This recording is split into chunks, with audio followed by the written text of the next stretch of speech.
अभी हाथ उठाइए और सूर्य को देखते हुए जल चढ़ाइए।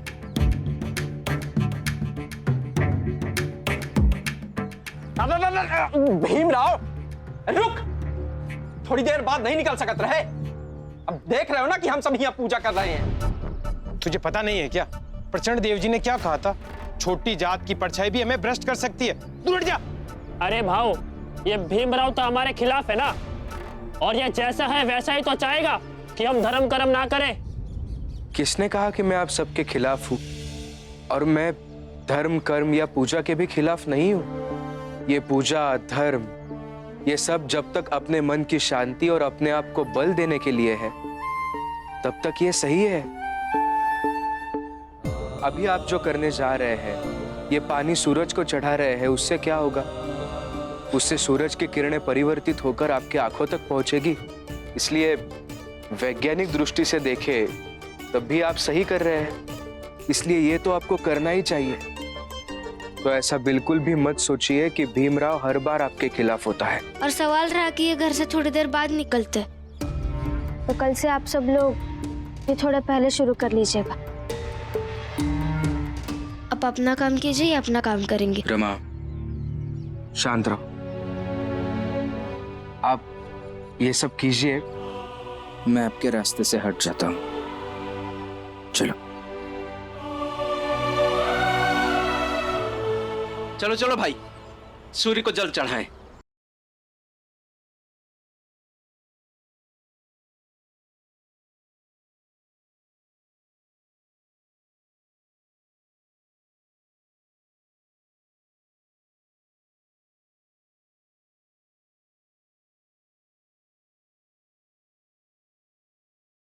आनंद भैया, आप गुस्सा मत कीजिए और बुरा भी मत मानिए। दुनिया में बहुत सारे लोग होते हैं जो अपने अपने हिसाब से जीते हैं। वैसे ही भाभी भी जी रही है। कहना आसान होता है भीम।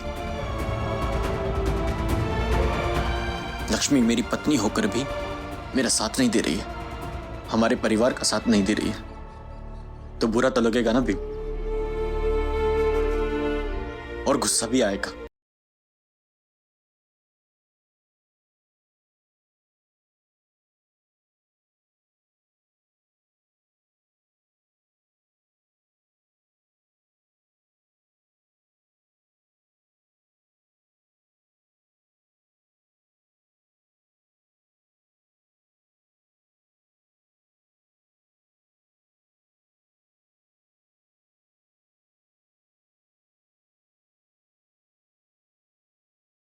रुचि, आप?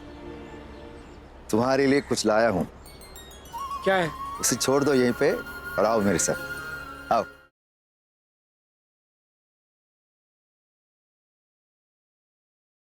इधर बैठो, बैठो।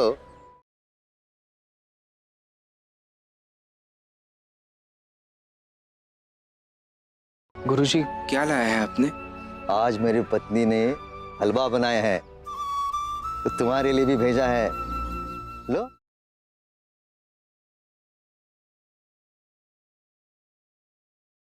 तब तक मैं तुम्हें नौकरी की जगह कहां कहां खाली है वो बताता हूं, और तदुपरांत तुम ये निर्णय करो कि कहां कहां अप्लाई करना तुम्हारे लिए उचित होगा। भीम, ऐसे क्या सोच रहे हो?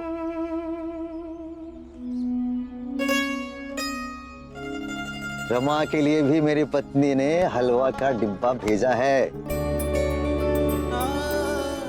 तुम खा लो, और जाते वक्त ये डब्बा रमा के लिए लेते जाना। हाँ? खा लो।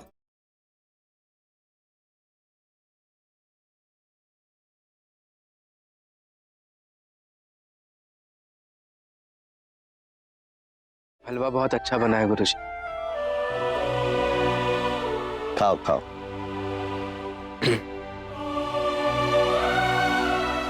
भीम, बांद्रा में एक नौकरी है सामान बेचने वाले की। एक नौकरी तो माटुंगा में ही है। दिखाइए गुरुजी।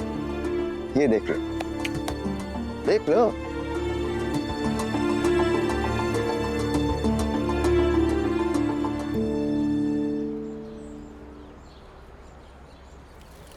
सुनो सुनो चाल वालों, सुनो।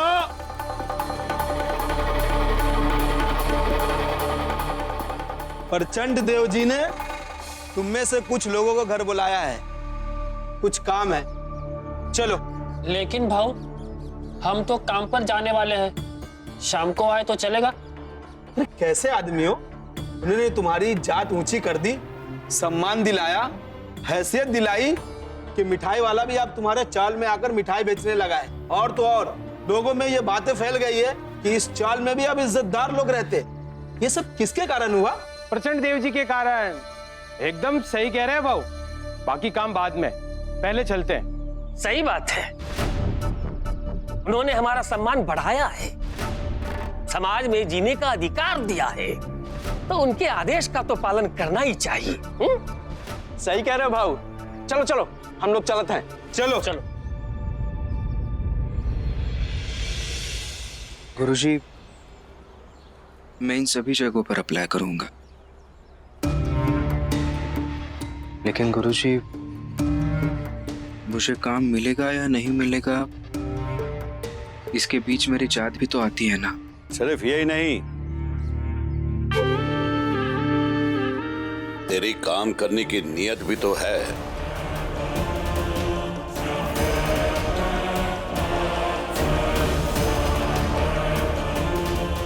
कामचोर है तू, कामचोर। तभी तो झाड़ू लगाने की बजाय यहां बैठकर हलवा खा रहा है। और ये तेरा बेवकूफ गुरु तुझे बढ़िया जिंदगी के सपने दिखा रहा है। देखिए, मुझे जो कहना है वो कह सकते हैं आप, लेकिन मेरे गुरुजी के बारे में कुछ भी मत कहिए। अच्छा, तो तू सुन ले, तुझे पता तो होगा, लेकिन फिर भी तुझे बता देता हूं कि आज तेरी चाल के लोग हमारा घर साफ करने आए हैं, बिना तनख्वाह के, मुफ्त का नौकर बनकर। और हमने उनसे कहा है कि कचरा लेकर इसी रास्ते से जाए, ताकि तू उन्हें देखे, ताकि तुझे एहसास हो कि जिनके लिए तू लड़ता है उनकी हैसियत कैसी है, मुफ्त के नौकरों जैसी।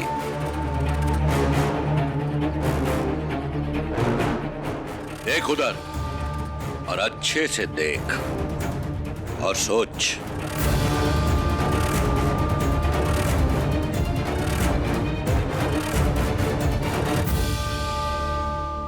सोच के ये छोटी जात वाले कितने बेवकूफ होते हैं। थोड़ा सा ऊंचा महसूस कराया नहीं कि पैरों में गिर गए।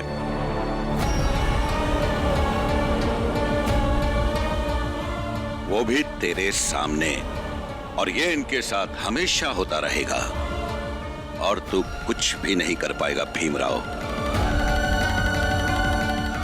छोटी जात, बेवकूफ।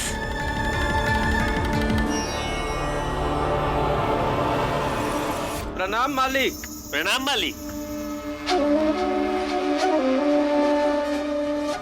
कोई दिक्कत तो नहीं? नहीं मालिक, और ई तो हमारा सौभाग्य है कि हम आपके कोनो काम आ पाए। क्या भाई? हाँ,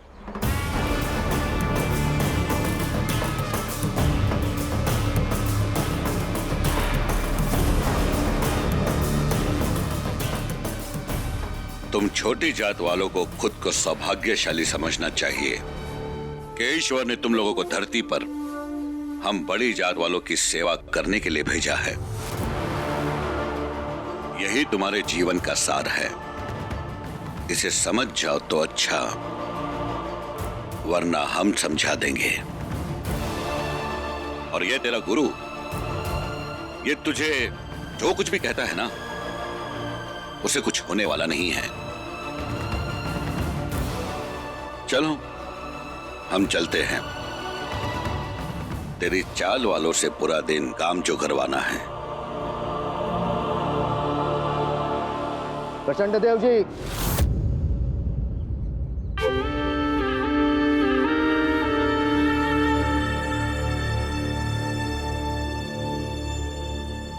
ये बात आप गांठ बांध कर कहीं रख लीजिएगा कि ये जो मेरा शिष्य भीमराव है ना, एक न एक दिन ये आपकी सारी मान्यताओं को ध्वस्त कर देगा।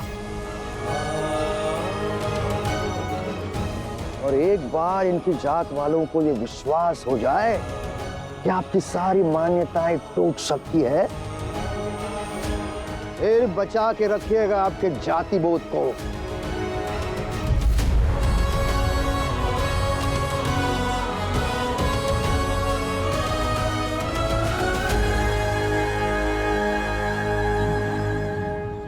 उस दिन तूने कहा था ना कि तू ऊंची जाति का है, मतलब तुझे छूने से हमें कोई पाप नहीं लगेगा।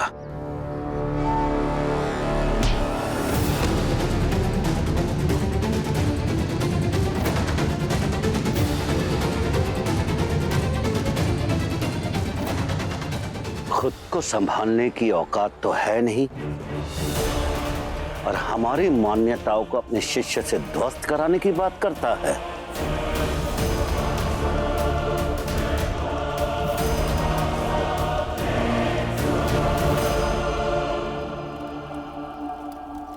अब ठीक तो है ना गुरुजी? हाँ भाई, मैं ठीक हूं। मैं चाहे 1000 बार गिरूंगा, उठ जाऊंगा, परंतु तुम किसी तरह अपनी जात को उठा दो। मेरी गुरु दक्षिणा यही होगी भीम, यही मेरी गुरु दक्षिणा होगी।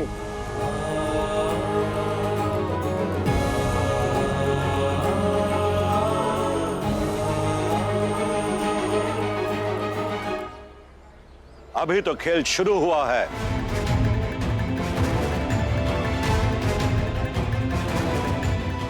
लक्ष्मी, ओ लक्ष्मी, बाहर आ। लक्ष्मी,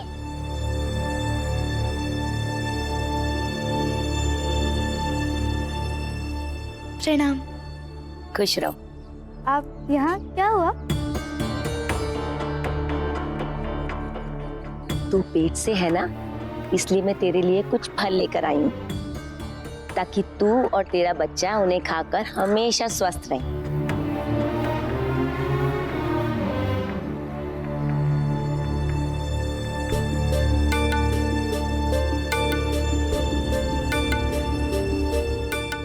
ये मेरे लिए?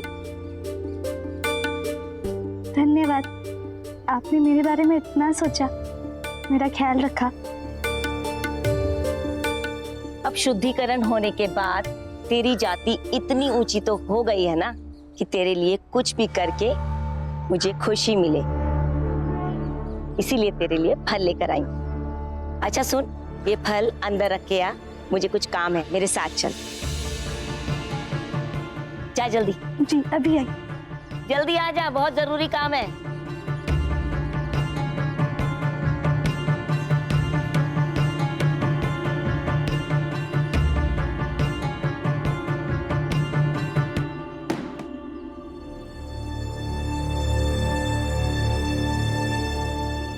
सही नहीं है लक्ष्मी। क्या सही नहीं है? तुम्हें दिखाई नहीं दे रहा है? क्या तुम समझना नहीं चाह रही हो? प्रचंड देव की बीवी फल लेकर आई है सिर्फ और सिर्फ इसलिए कि तुम्हें खुद का गुलाम बना सके। तो फिर इतने सालों से तो इस घर का काम कर ही रही हूँ, वो भी तो गुलामी ही है ना। और किसी को मेरी चिंता नहीं है। घर के किसी एक भी सदस्य को ऐसा लगा कि उन्हें मेरे लिए फल लाना चाहिए? ये क्या बोल रही है लक्ष्मी?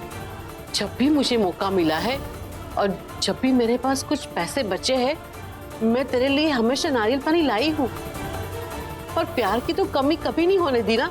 सिर्फ 4 नारियल पानी लाकर आप मुझ पे एहसान जता रही हैं? तो इससे अच्छा कि मैं फल के बदले में गुलाम ही बन जाऊं। लक्ष्मी, तुम नहीं जाओगे उनके साथ कहीं भी। मैं तो जाऊंगी। लक्ष्मी, तुम सही नहीं कर रही हो ये। बाकियों से क्या कहूं, पति हैं आप मेरे, अगर आप ही इतना कमाने लगे कि मेरी सारी जरूरतें पूरी हो जाए तो मैं नहीं लूंगी किसी से, फिर नहीं बनूंगी किसी की गुलाम, ठीक है?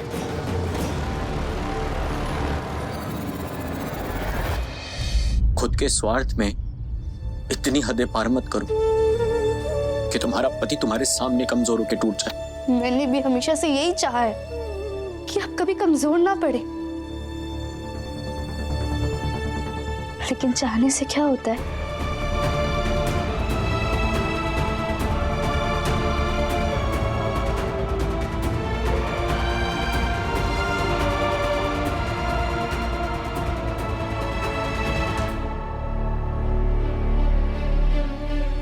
चलिए चल।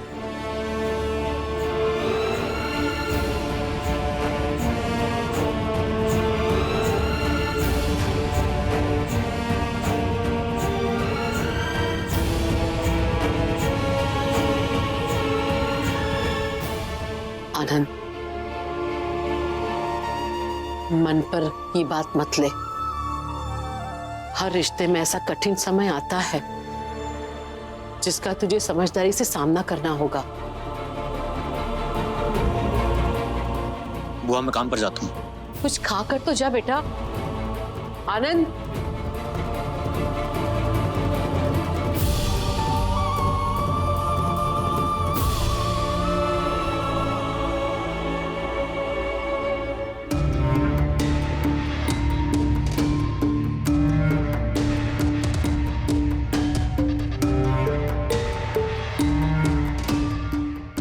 काम ये है कि मेरा देवर विदेश से पढ़ाई करके लौट रहा है, तो मुझे पूरे मोहल्ले में लड्डू बांटने हैं। तो तू एक काम कर, ये टोकरी उठा ले और मेरे साथ चल। जी उठाती हूँ। रुक एक मिनट, ऐसे नंगे हाथों से टोकरी मत उठा। वैसे तो तू थोड़ी ऊंची जाति की हो गई है, पर इतनी भी ऊंची नहीं हुई है कि तेरे नंगे हाथों से छुआ हुआ लड्डू कोई भी खा ले। जा, काले कपड़े से अपने हाथ ढक ले।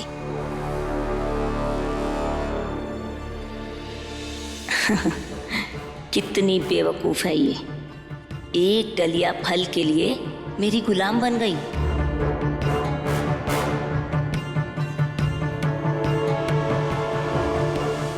चल उठा ले, चल तू भी चल साथ में।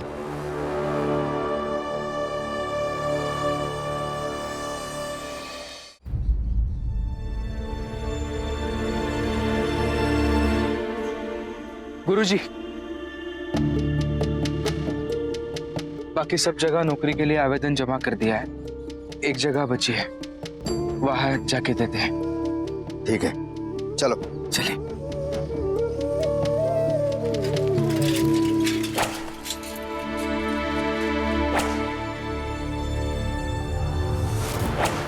देखो बेब, ये पापी पेट और गरीबी इंसान को क्या क्या करवाता है। ये बेबस लाचार इंसान अपने आप को कोड़े मार रहा है।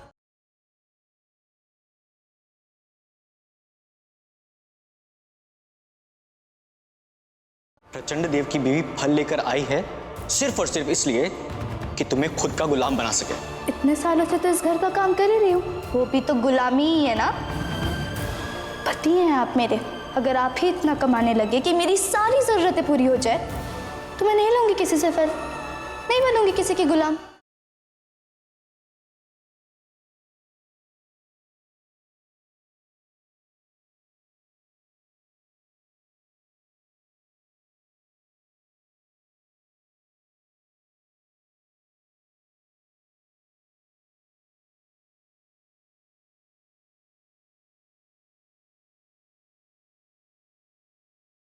आनंद भैया! क्या आनंद?